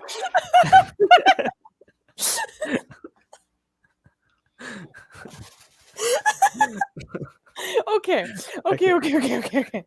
No, okay. I saw an exchange he had on Twitter between like Seth Andrews and a couple of other people, and he called Seth Andrews and Hement Mehta non-activists, and I think that was extremely unfair. But that was, I'm not going to talk to you about that, Thomas, because you're not David. I don't expect you to be like accountable to anything someone from your advisory board says. I will say this: they maybe David was wrong a little bit on the main message, but they are abandoning. Hold on. Wait, I just want to say you interrupted me. Wait, we're interrupting each other. I'm saying he can disagree, and I disagree with a lot of them, or a lot of their takes, a lot of things. But to call them non-activists is just like, it's so unfair. Like, and it's just not true. I can understand why he's upset enough to make that claim, though, and the reason why is because Hemant, like I said earlier in the show, Hemant used to be this sort of neutral, like in that middle third category type of activist who kept the professionalism, who kept to the end goal, and he abandoned. So you could see how it could be so wait, so you can be charitable enough to see. Blog. Wait a minute. So you are saying if somebody is upset enough, they could have bad takes? No, I can just understand where he's coming from. You just excused Hemant's article entirely because maybe Hemant is upset enough, then you should understand. I did not excuse it. I can just say that I understand where Dave is coming from. So you should understand where Mehta is coming from too, because he's just out of political bias. Out of political bias, and with no. Here's the thing. Here's the difference between David Silverman and Mehta. David Silverman will talk to you. David Silverman will have email exchanges with you. David Silverman will schedule conversations with you. David Silverman won't call you a racist, sexist, homophobe, Islamophobe. Okay. Will Hemant do that? No, he won't. He won't do that.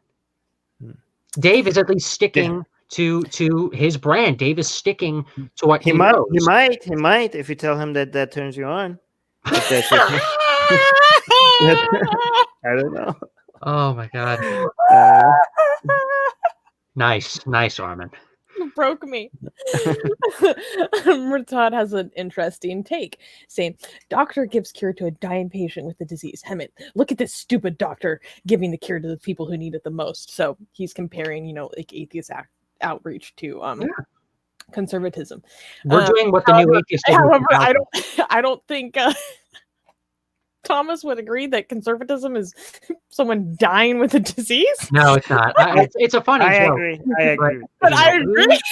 For some historical perspective, I remember looking back at the Gamow, which is the Godless Americans March on Washington, which was like the Baby Reason rally, which happened 10 years before the first rally. And it was through that event that a lot of organizations came together and formed an organization called the Secular Coalition for America, which wanted to lobby and engage in getting the American population and the government of the United States to accept atheists more. And it was through their buildup and through their activism over the next several years to now where we have a Congressional Free Thought Caucus. We're doing the same thing, but we're now doing it, and one of the target audiences we're reaching is the side that people like Hemant don't like. So that's not real activism, I guess. That's not good activism. Let's finish out conspiracy theory activism. Yes, let's finish. Let's finish go all the way to the end before we continue. Yeah, okay. The atheists didn't win over the conservatives. The conservatives successfully hoodwinked these atheists into accepting a different kind of harmful dogma. Oh, boy. Just a reminder that being an atheist doesn't mean you're more logical or thoughtful than anyone else. In this case, it's the opposite. The first sentence is true. Wait, let her finish. By the way, American Atheists no longer attends CPAC. That stopped after Silverman left, precipitated by the fact that CPAC had rejected the atheist group for not being conservative enough. I can get into all three of these little paragraphs. So the atheists didn't win over the conservatives. The conservatives successfully hoodwinked those atheists into accepting a different kind of harmful dogma. That'd be very weird then, because then all the Turning Point staff members that were atheists that came up to us and signed up for memberships, I guess they must have revealed the plot, or they might have not been working and doing the plot correctly then. Really bad stuff. It's also a reminder that being an atheist doesn't mean you're more logical or more thoughtful than anyone else. That's true. In this case, it's the opposite. Oh, that's crap.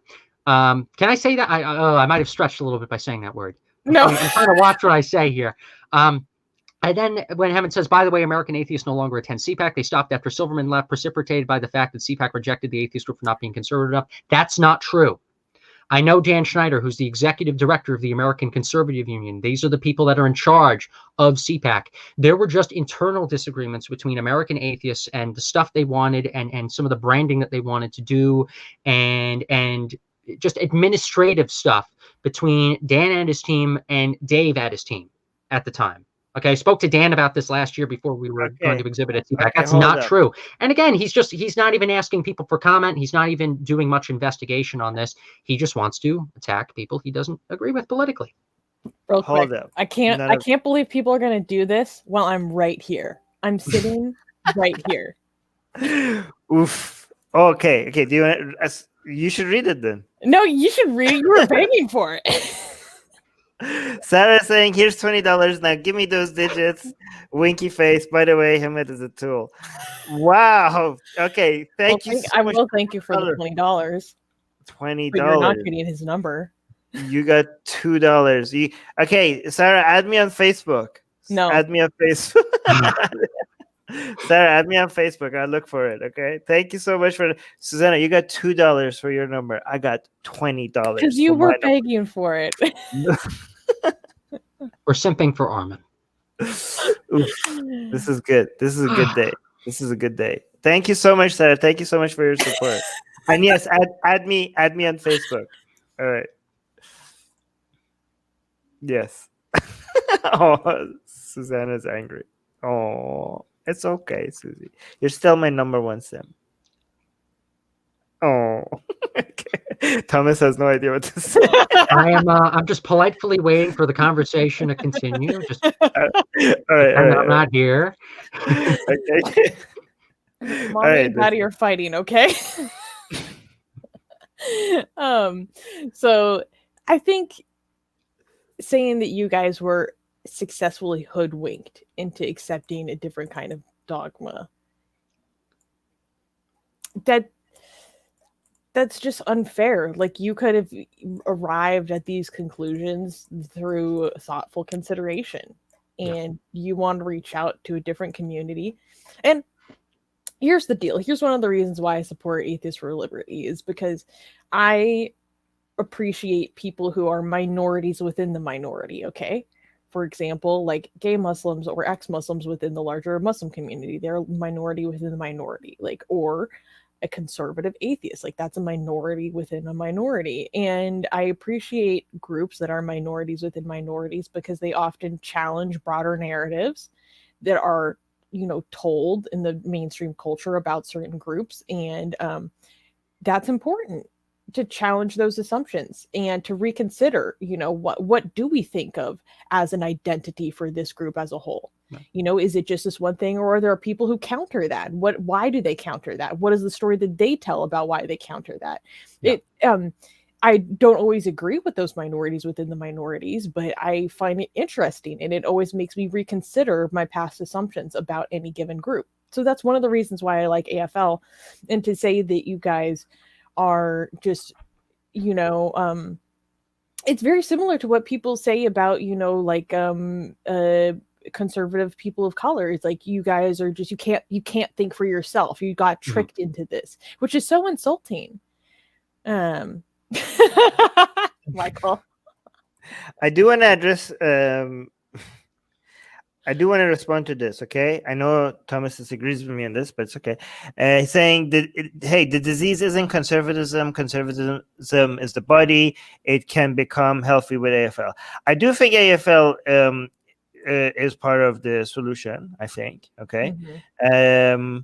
I don't agree that conservatism is not a disease. Because I don't agree with it. I think like AFL could be part of the solution by making conservatives less conservative, right? By helping them become more. Yeah, but no, I know you would frame it like that. I would say not just religious, also less conservative, because I think conservatism, by a definition, is holding society back. Conservatism, by definition, is holding us back from progress. So it is a disease. Right. When I take the time machine back into 2020 from 2010, I'll tell Armin, I'll tell the 2020 Armin that the 2010 Armin says hello. But I'm just kidding. No, but I understand you have that view. Someone is saying I'm a bad leftist. I don't mean know in what way, but yeah, I probably am. He means you're a naughty leftist. I'm naughty. Travelholics McLovin, thank you once again for the $2. Saying I'm gay for Allah and Armin. Thank you. Yeah, by the way, some people, when we showed the Susanna's shirt saying Allah is gay, some people said was Michael Sherlock. It was Michael Sherlock. He's like Allah is not gay. Allah is imaginary. Yeah, Allah can be gay because he's imaginary. Like, how imaginary characters can be in, like, do you not read fiction? Like, I'm fine that if these are our disagreements between like the Atheist Republic anti-woke activists and the AAI anti-woke activists, like if that's the real thing that divides yes, us, we then we're will in go pretty good to shape. war. Pretty good Let's shape. go to war with AAI over this. Wait, I okay? just want to highlight. Allah's not real, Armin. Allah is gay.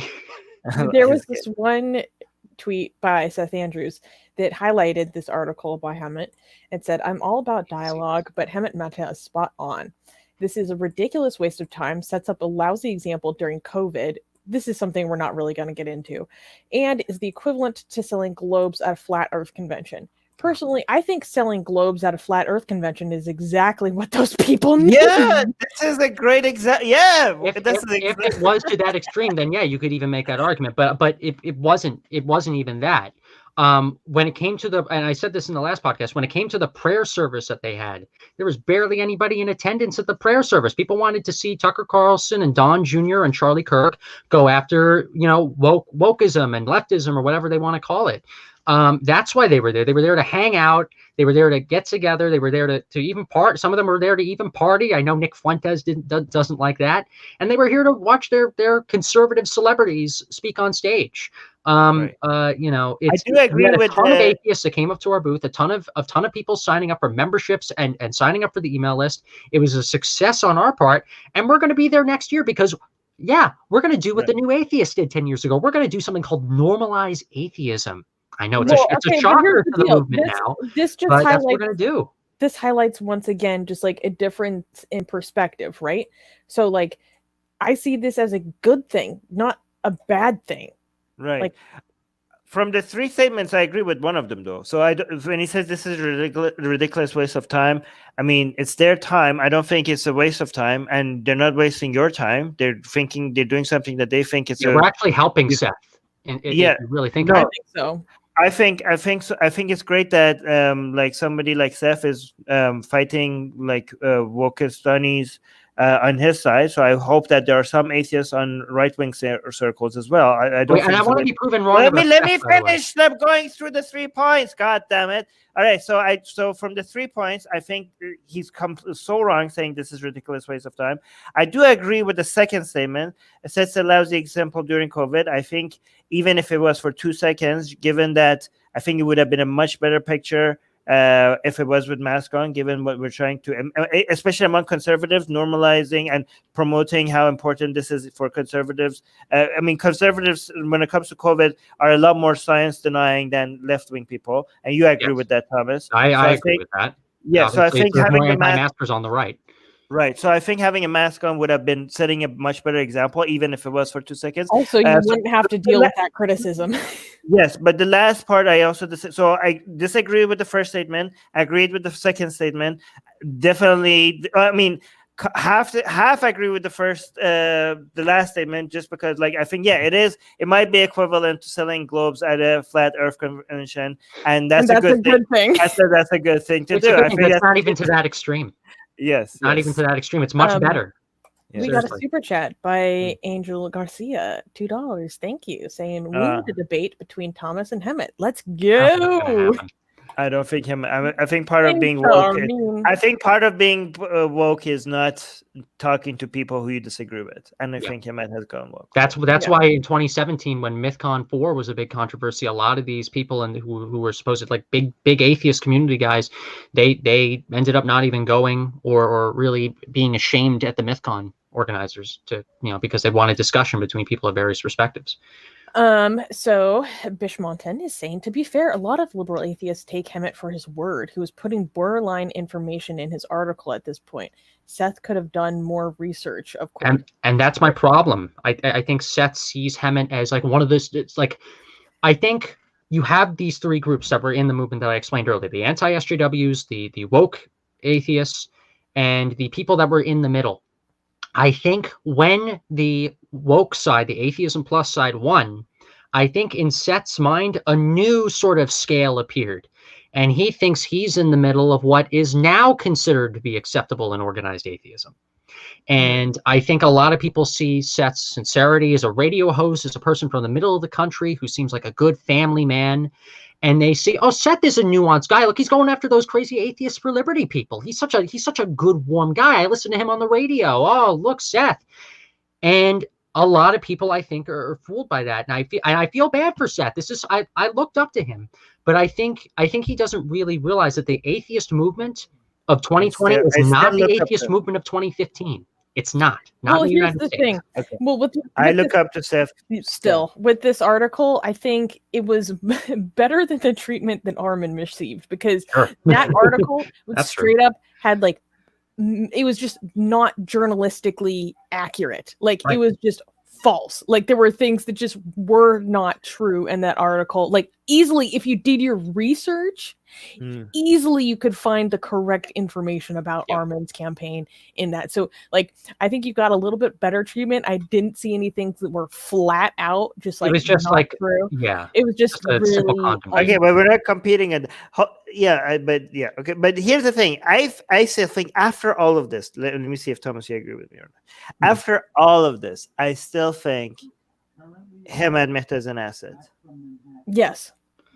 Do you in agree? the sense of being an atheist blogger, yes, maybe.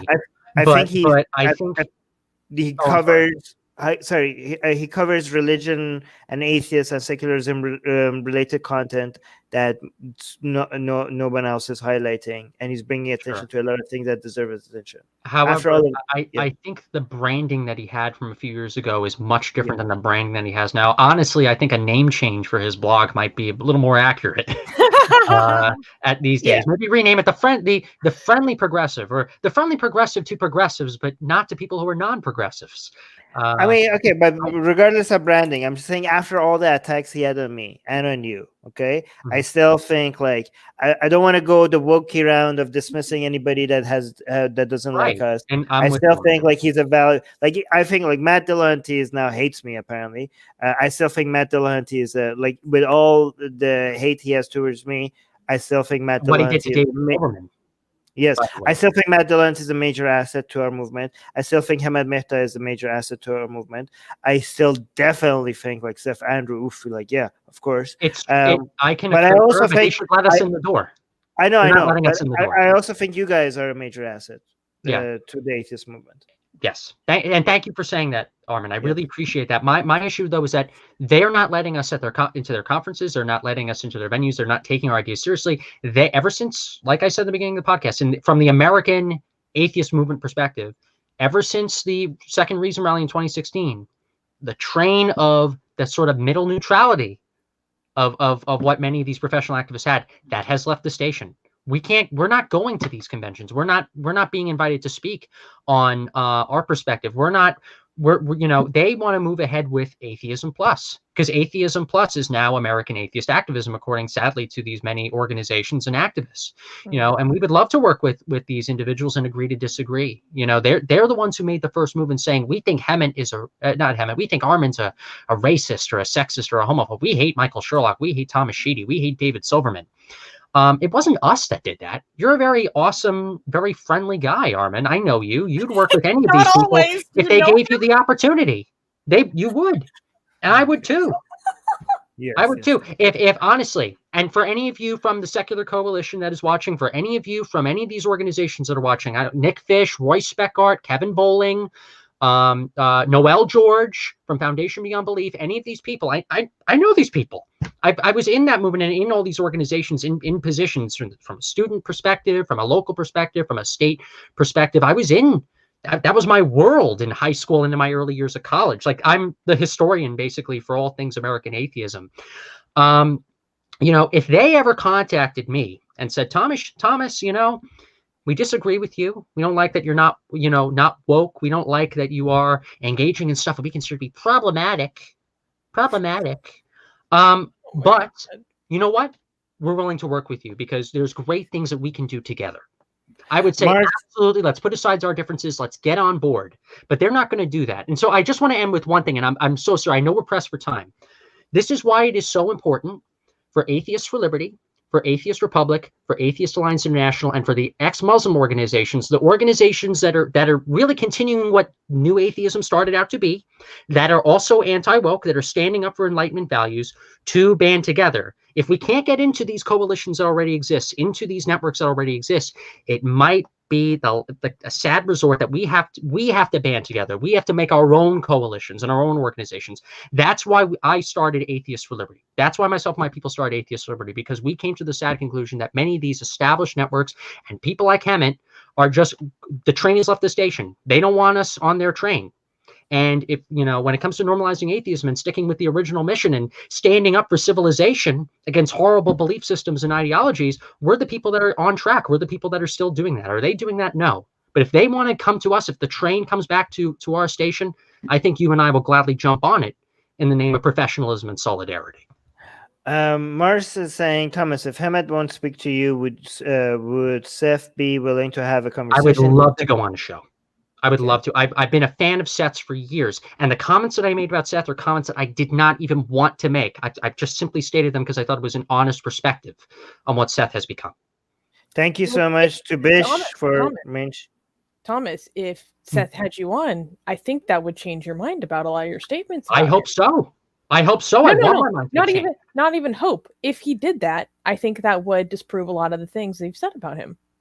Please, Seth, if you are watching this, you can email me at thomas.sheedy@atheistforliberty.org. I check my inbox every single day. You can DM me on Twitter. I follow you on Twitter, I think, still, by the way.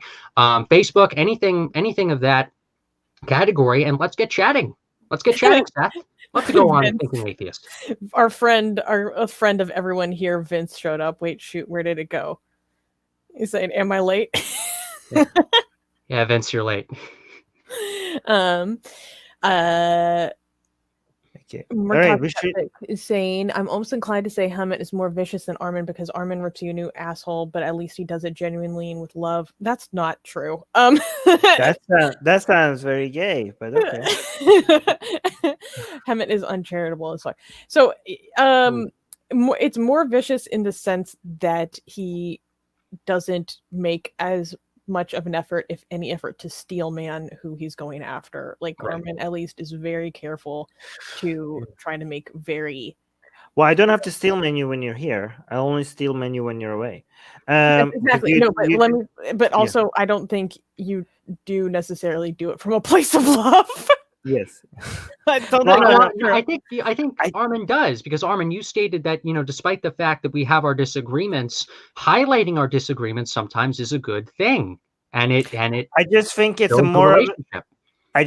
more of a sign of a respect. Like, people think it's a sign of respect not to bring up disagreements. I think that's a disrespect for you to think that somebody is so fragile to give up on your friendship just because you're bringing up their disagreements. I think if you actually truly think somebody is your friend, then you trust them enough, your friendship is strong enough to bring up your disagreements and even fight over it, and know that that's not going to stop you from working with each other and cooperating with each other and to continue to be friends with each other.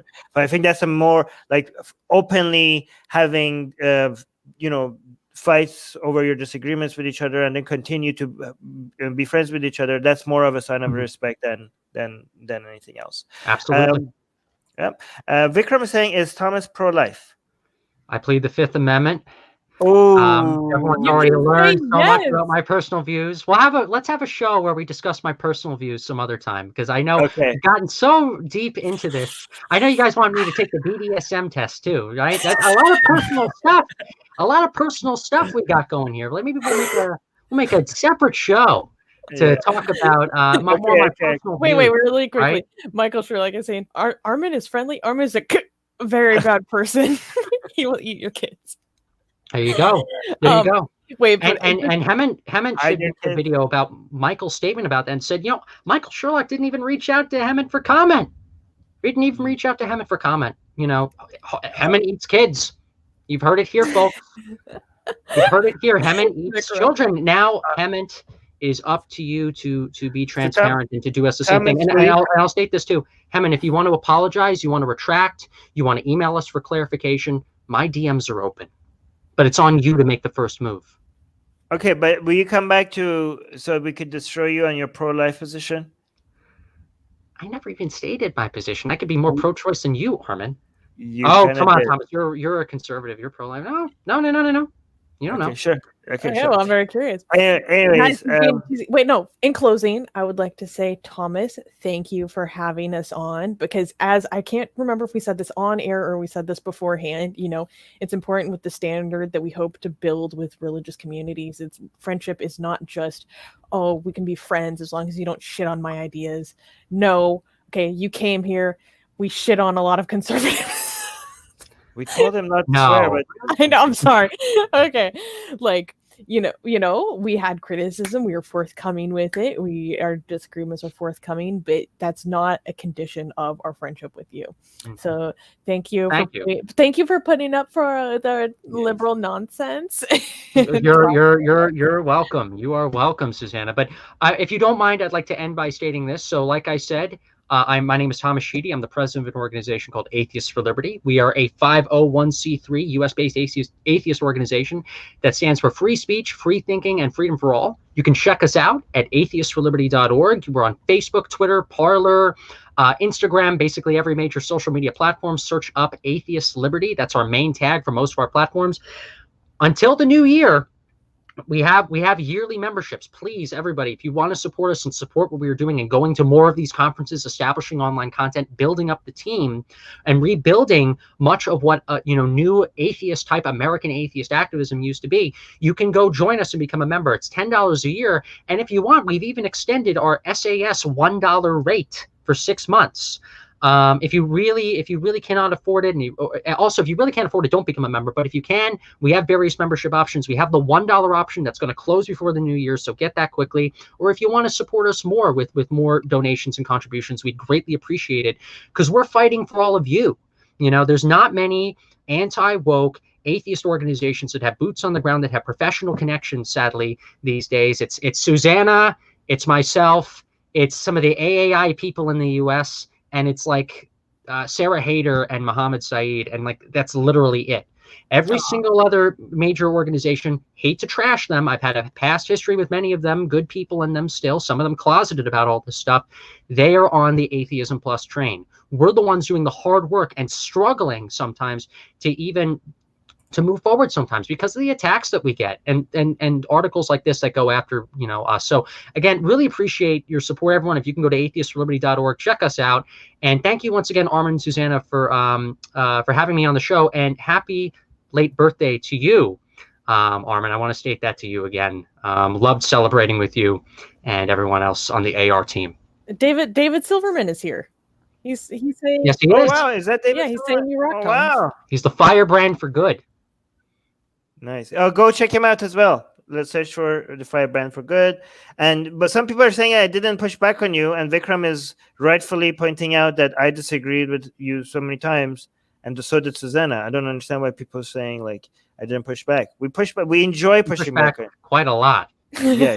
Thomas is like, maybe we'll unbutton our coats a little bit and do and more. And that's when we take the BDSM test. Yes. Vincent, we're working on it. We're working on it. We're going to be spending a whole month working on it. I got a whole winter break. So I'm going to be on this laptop here in the AFL bunker. I'm working on special merch for you. You want to get in a call with me on Discord? We'll work on it. We'll work on it based on what you want, Vince. Okay? Vince is a whore. You'll design our merch, and we'll have to approve it. All right, guys, go check them out. Search for the organization and only support them. Only if you could, make sure like only if you can afford it, guys. If you do not support us or them or anybody else, if you're suffering financially, guys, first take care of yourself before you try to support anyone else. Okay, if you do feel like you need to support somebody and you're struggling financially, just like our videos, subscribe to our channels, share them. That really, really, really helps. Okay, Thomas, do you guys have a YouTube channel or something? We do have a YouTube channel. You could search up Atheists for Liberty on YouTube.